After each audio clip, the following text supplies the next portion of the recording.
আসসালামু আলাইকুম প্রিয় কলিজার টুকরা ভাই ও বোনেরা, কে কোথায় আছেন, কেমন আছেন? আশা করি ভালো আছেন। আল্লাহর অশেষ মেহেরবানিতে আমিও ভালো আছি। ভালো থাকবেন, সুস্থ থাকবেন, এটাই আমার কামনা। তো আমি একটি ইমার্জেন্সি রুগী ঢাকা নামাই এবং ঢাকা থেকে আসার পথে আমি মেঘনা ব্রিজ থেকে নেমে হাতের বাম সাইডে রয়েছে ওয়ান স্টার হোটেলটির অবস্থান।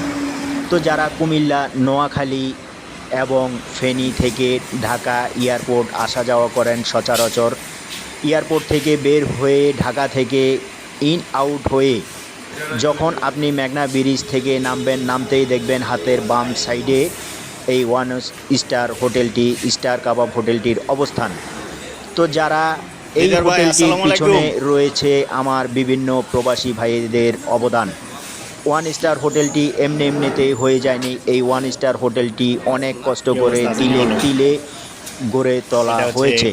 দিদার ভাই। আমার প্রবাসী ভাইয়েরা যারা ঢাকা থেকে কুমিল্লা, আসার পথে নোয়াখালী, মেঘনা ব্রিজ চিটাগাং থেকে থেকে নামতে আসা হাতের যাওয়ার বাম পথে পাশে এই one one star star hotel. One হোটেলটিতে স্টার খাওয়া দাওয়া মানি করেছেন একমাত্র ওয়ান আমার স্টার প্রবাসী মানি ভাইয়েরা স্টার ছাড়া কাবাব মানি হচ্ছে অন্য ব্র্যান্ড। কোনো কুমিল্লা মানুষ যাওয়ার এই পথে। হোটেলটির সম্বন্ধে ধারণা নেই। তো যাদের ধারণা নেই তাদেরকে ধারণা দেওয়ার জন্য আমার এই ব্লগ কন্টেন্টটি করা। তো যাই এখানে হোক ভাই, যারা আপনারা যারা গেস্ট কুমিল্লা আসে খাওয়া থেকে দাওয়ার এবং জন্য, এখানে নোয়াখালী থেকে, সবুরানের চিটাগাং স্পেস আছে। থেকে ঢাকার উদ্দেশ্যে, ঢাকা থেকে প্রবাসী ভাইয়েরা শুরু করে যারা আসা যাওয়া করবেন, এই ওয়ান স্টার হোটেলটিতে, স্টার কাবাব হোটেলটিতে খাওয়া দাওয়া করবেন। এখানে রয়েছে ছবি তোলার জন্য সুন্দর একটি স্টুডিও, এছাড়াও রয়েছে বাচ্চাদের খেলাধুলার জায়গা।